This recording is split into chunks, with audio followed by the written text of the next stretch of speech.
नमस्कार, मैं करमवीर सिंह DSLR9.com से। और इस वीडियो में हम बात करने वाले हैं कि निकॉन और कैनन के कैमरा एक दूसरे से आपस में कैसे कंपेयर करते हैं। हम इंडिविजुअल कैमरास को आपस में कंपेयर नहीं करने वाले हैं, लेकिन ये वीडियो उन लोगों के लिए हेल्पफुल होगा जो एक कोई भी मॉडल सेलेक्ट करते हैं। मान लीजिए कैनन में सेलेक्ट किया है या निकॉन में सेलेक्ट किया है, तो उसे वो किस दूसरे कैमरा से कंपेयर करें।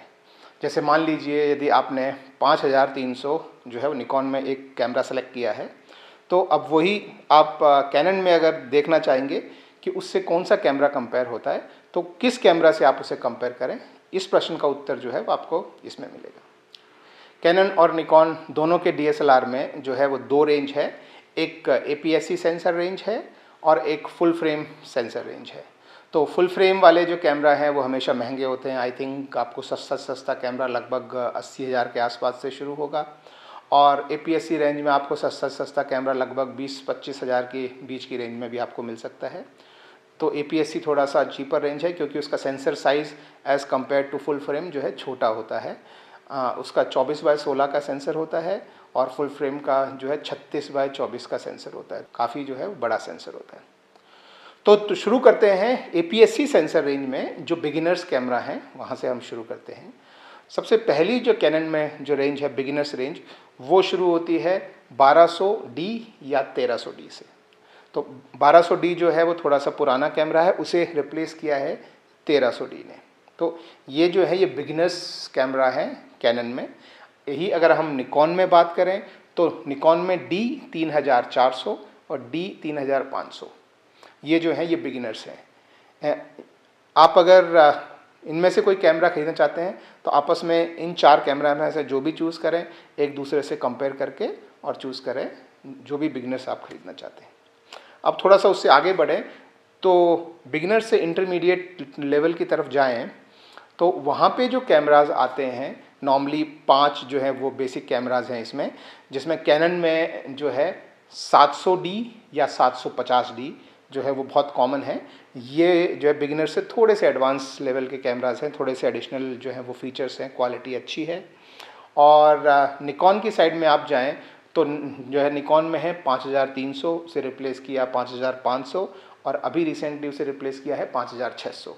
तो ये तीन जो हैं ये निकॉन में हैं, और कैनन में जो है वो 700D और 750D, और अभी कुछ दिन पहले ही जो है वो 800D भी रिलीज़ हुआ है, तो वो भी आप इसी में समझ लीजिए। तो ये जो हैं ये 5-6 कैमराज हैं, ये आप एक तरह से इंटरमीडिएट रेंज समझ लीजिए। इनमें से अगर आप कोई कैमरा लें तो एक दूसरे से जो कंपेयर करके लें। अब बात करते हैं APS-C सीरीज़ में ही थोड़े से एडवांस लेवल के जो कैमराज हैं उनकी। कैनन में इस रेंज में जो कैमराज आते हैं वो हैं जैसे कि 70D या 80D। 70D और 80D जो हैं वो बहुत ही फेमस हैं वीडियो बनाने के लिए यूट्यूब पे। तो जो भी लोग अगर वीडियो बनाना चाहते हैं तो ये काफ़ी जो है वो फेमस कैमरा हैं। ये एडवांस रेंज में आते हैं 70D एंड 80D कैनन के। अब इनसे अगर आप कंपेयर करें उसी प्राइस रेंज में, तो निकॉन की साइड में जो कैमराज आते हैं वो है निकॉन 7000, 7100 और 7200। तो ये तीन कैमरा इधर हैं, और यहाँ पे जो हैं वो 70D और 80D। तो जब भी आप एडवांस कैमरा खरीदना चाहें APS-C सेंसर में, तो इन 5 को आपस में कंपेयर करके और इनमें से चूज़ करें। अब APS-C सेंसर में जो हाई एंड एडवांस, जिसे हम प्रोफेशनल कैमराज बोलते हैं, जिसमें काफ़ी सारे एडिशनल फीचर्स हैं, काफ़ी सारे डायल्स हैं, काफ़ी सारे जो बटन्स हैं, उन कैमराज की अगर हम बात करें तो कैनन में 7D सीरीज़ से वो जो है कैमराज हैं। जैसे अभी लेटेस्ट आप देखें तो मार्केट में 7D Mark II या 7D Mark III हैं। तो ये काफ़ी एडवांस कैमराज हैं APS-C फ्रेम में प्रोफेशनल लेवल के। और इनसे जो कैमरा जो निकॉन साइड में कम्पीट होता है वो है बहुत ही नया कैमरा है, वो है निकॉन D500। तो यहाँ पे निकॉन D500 है और यहाँ पे जो है 7D की सीरीज़ है।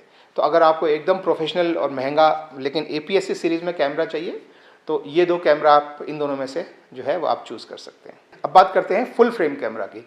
जैसा कि मैंने आपको बताया कि फुल फ्रेम कैमरा शुरुआत ही थोड़ी सी महंगी होती है, तो सबसे जो सस्ते जो कैमरा है फुल फ्रेम में, पहले जो निकॉन ने बनाया था D600 बनाया था, उसके बाद D610 बनाया था, और कैनन ने जो है 6D के उसमें जो है वो लॉन्च किया था। तो कैनन का अगर आपको फुल फ्रेम में सबसे सस्ता कैमरा चाहिए तो आपको मिलेगा 6D, और निकॉन में आपको जो है वो सबसे सस्ता कैमरा चाहिए तो वो है निकॉन D610 आज की डेट में। फुल फ्रेम में जो और एडवांस अच्छे जो कैमरा हैं उनकी बात करें तो कैनन में बहुत ही फेमस और सबसे ज़्यादा यूज़ होने वाला जो कैमरा है वो है 5D।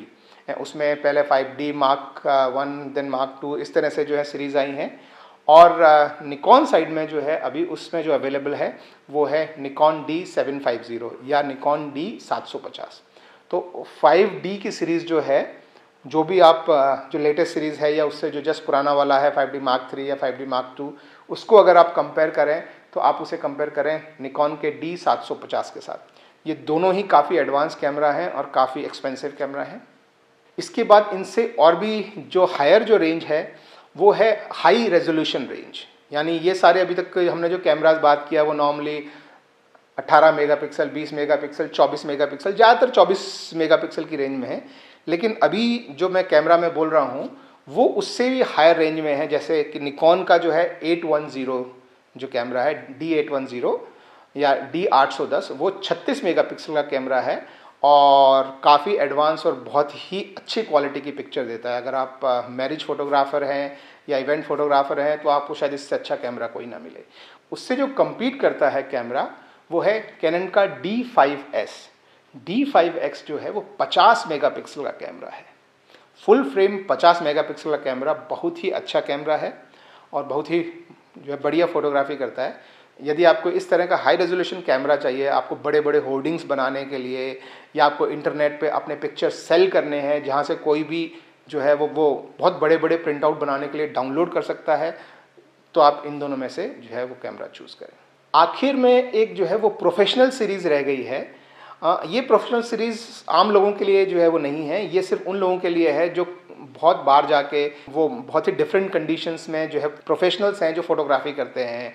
हो सकता है उन्हें कभी थोड़ी सी बारिश में या ऐसी कंडीशन में भी फोटोग्राफी करना पड़े, तो उनके जो कैमराज हैं वो काफ़ी स्ट्रॉन्ग कैमराज होने चाहिए, टूट फूट से बचने वाले कैमरा होना चाहिए, वेदर सील्ड होने चाहिए, मतलब किसी भी जो वेदर में जाके वो फ़ोटो खींच पाएँ, और उनकी बैटरी लाइफ बहुत लंबी होनी चाहिए।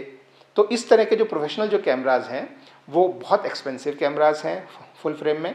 तो इस तरह के कैमरा अगर आप ख़रीदना चाहते हैं तो कैनन में है 1DX सीरीज़, तो आप 1DX इधर देखिए, और निकॉन में है DX।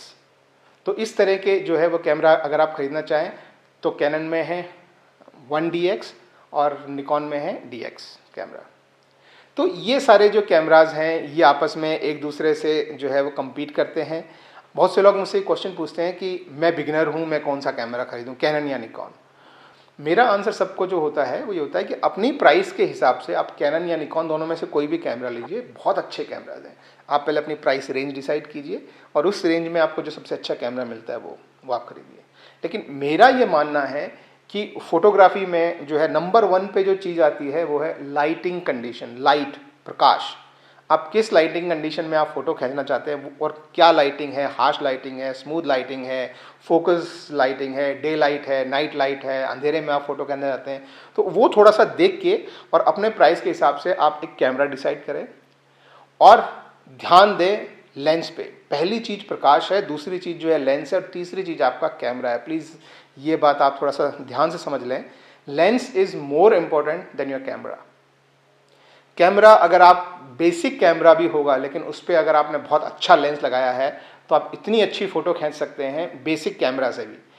मतलब अगर आप जो है वो मान लीजिए कि अगर आप कंपेयर करना चाहते हैं D3500 का कैमरा D7200 से, तो बहुत ज़्यादा फ़र्क नहीं होगा। आम फोटोग्राफिक कंडीशंस में बहुत ज़्यादा फ़र्क नहीं होता है उनमें फ़र्क आता है या तो आपको बहुत डार्क कंडीशंस में फ़ोटोग्राफी करनी है तो ये आपको काफ़ी डार्क कंडीशंस अलाउ करता है, वो थोड़ी कम डार्क अलाउ करता है। या आपको जो है स्पोर्ट्स फोटोग्राफी करनी है, ये आपको 7 फ्रेम पर सेकंड अलाउ करेगा, वो शायद आपको 5 फ्रेम पर सेकंड। तो ऐसी एक्सट्रीम कंडीशंस में जो है वो 2 कैमराज में बहुत फ़र्क पड़ता है। लेकिन नॉर्मल कंडीशंस में जहाँ हम 99% हम जो फ़ोटो खींचते हैं वहाँ पे उन 2 कैमरा में कोई फ़र्क नहीं पड़ेगा। लेकिन लेंस से ज़मीन आसमान का फ़र्क पड़ जाता है। लेंस जो है वो बहुत ज़्यादा इंपॉर्टेंट है। प्लीज़ एक चीज़ हमेशा ध्यान में रखिए, लेंस जब भी खरीदें उसे इन्वेस्टमेंट समझ के खरीदें। आज भी हम लोग जो है 1970 और 1980 के जो लेंस है वो हमारे कैमरा पे लगा के यूज़ कर सकते हैं। तो आपका जो कैमरा है वो 5 से 6 साल में एक्सपायर हो जाएगा, ख़त्म हो जाएगा, लेकिन आपके लेंस 30 साल 40 साल तक आपके साथ रहेंगे और आपको जो है हमेशा अच्छी फ़ोटो देते रहेंगे। तो लेंस पे इन्वेस्टमेंट कीजिए, कैमरा से खास फर्क नहीं पड़ता है। आपके प्राइस रेंज के हिसाब से आप जो भी कैमरा लें अच्छा होगा, दोनों में से कोई भी चूज़ करें। तो आई होप इस वीडियो से आपको थोड़ी सी मदद मिली होगी ये जानने में कि कैनन और निकॉन के कौन से कैमरा आप आपस में कंपेयर कर सकते हैं यदि आपको कोई भी कैमरा चूज़ करना है। तो इसी तरह के और वीडियोस देखने के लिए हमारे चैनल को सब्सक्राइब कीजिए और देखिए हमारी वेबसाइट DSLR9.com। आपके कोई भी प्रश्न हो प्लीज़ किसी भी बारे में, फ़ोटोग्राफी के बारे में या वीडियो बनाने के बारे में, DSLR के बारे में, मिररलेस के बारे में, आप प्लीज़ कमेंट्स में जो है आप पूछ सकते हैं। I will be more than happy to answer them. मुझे अच्छा लगता है अगर कोई प्रश्न पूछता है और मैं उसका कुछ जवाब देता हूँ, तो मुझे लगता है कि शायद मेरे जवाब देने से जो है किसी को मदद मिली। तो अगर आपको कोई भी मदद चाहिए हो जो मैं कर सकता हूँ, please ask me and I will be more than happy. Thank you very much.